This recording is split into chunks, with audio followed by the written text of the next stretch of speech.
आपने thank you. कहा I hope सब शौक से बाहर आ गए, हम तो नहीं आ पाए हैं। मैं भी नहीं अब। हाँ, क्या क्या हो गया, मतलब लास्ट टाइम हम आए थे या और कुछ और था और अब हम आ रहे हैं कुछ और है। या क्या हो गया, ये किसी और से एंगेजमेंट करवाना चाह रही है मायरा, क्या है? वो तो बच्ची है ना, उसको तो पता नहीं ना, उसको तो ज़िंदगी में एक माँ चाहिए। और वो देखा जाए तो वो अरमान की भी माँ की तरह बिहेव करती है। तो उसका जो भी उसने एक्सप्लेनेशन दिया कि उसको माँ क्यों चाहिए, वो more than her requirement she was concern about अरमान।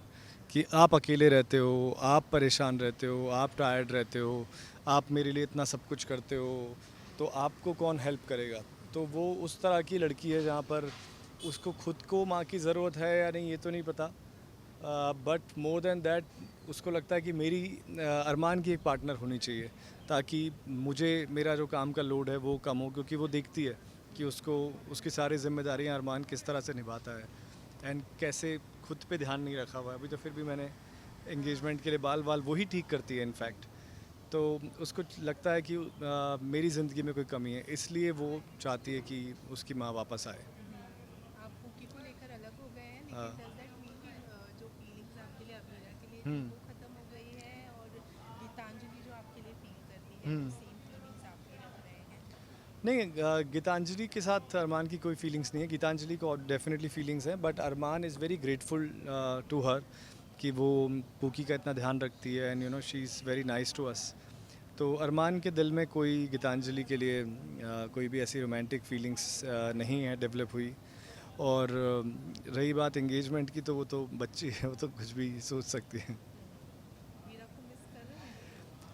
अबीरा को मिस करता है अरमान, लेकिन वो अभी वो थॉट से भी भागता है, क्योंकि वो उसका डिसीजन था बेबी को लेकर आना। और इनिशियल कुछ टाइम तो वो बिल्कुल फैमिली से नफ़रत ही करने लग गया था, बट स्लोली स्लोली थोड़ा मेल्ट हो रहा है वो।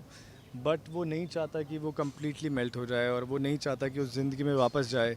तो जब ऐसे थॉट्स आते हैं तो then he just shuts his eyes कि उसको वो चीज़ें सोचनी नहीं है। अबीरा के फ्लैशेस काफ़ी आते हैं, उसको काफ़ी दिमाग में आता है, बट देन उसको लगता है कि जितना उन थॉट्स से भागा जाए उतना अच्छा है।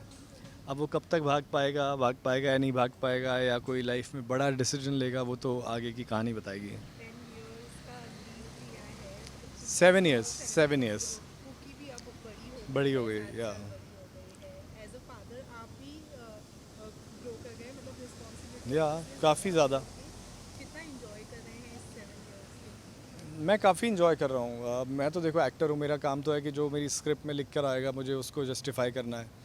पहले खुद कन्विंस होना है, फिर उसके बाद जो स्क्रिप्ट है उसको जस्टिफाई करना है। और यही मेरा डेली रूटीन रहता है, चाहे वो 7 साल पहले का हो चाहे 7 साल बाद का हो। बट हाँ, मुझे ये ज़रूर समझ में आ रहा है 7 साल के लीप की वजह कि काफ़ी कुछ अरमान अबीरा की जर्नी साथ में देख ली थी। उनके दो दो बार डिवोर्स होने वाला था, एक बार उनका बच्चा नहीं रहा, फिर से बच्चा आया, काफ़ी रोमांस देखा, काफ़ी झगड़े भी देखे, मिसअंडरस्टैंडिंग्स देखी। तो मुझे लग रहा है कि बहुत कुछ दिखाने के लिए शायद रह नहीं गया था।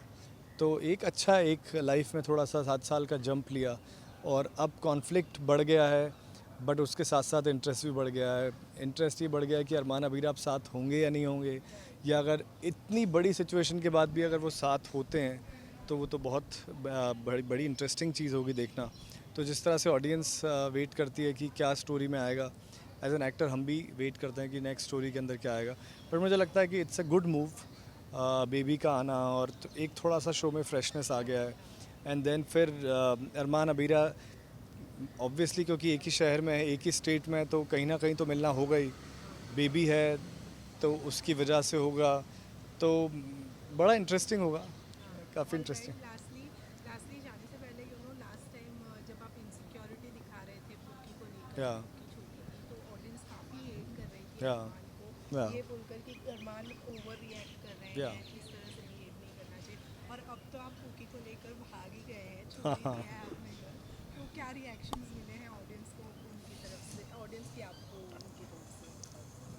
देखो ऑडियंस, मेरे को लगता है कि जो ऑडियंस से मैं इंटरेक्ट करता हूँ, या जिन ऑडियंस के रिव्यूज़ मुझे पता लगते हैं, वो आई थिंक काफ़ी समझदार ऑडियंस है। वो ऑडियंस नहीं है कि बस कोई एक्टर या कोई कैरेक्टर उनके हिसाब से बिहेव नहीं कर रहा है तो जस्ट बैशिंग शुरू कर दें।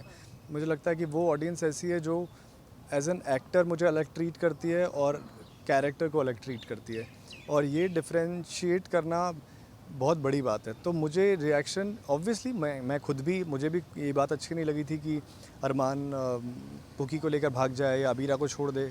इनफैक्ट जब ये स्टोरी डिस्कस भी हुई थी तो मेरे बहुत सारे सवाल थे इन्हीं चीज़ों को लेकर कि कैसे वो अबीरा को छोड़ सकता है।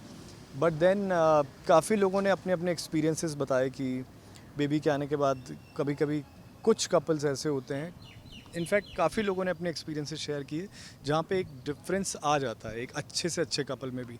तो आई थिंक अरमान अबीरा उन्हीं कपल्स में से एक है। और अब देखते हैं कि इसके बाद क्या होता है। तो मिक्स्ड रिव्यूज़ मिलते हैं, ऐसी कोई एक्सट्रीम बैशिंग नहीं होती।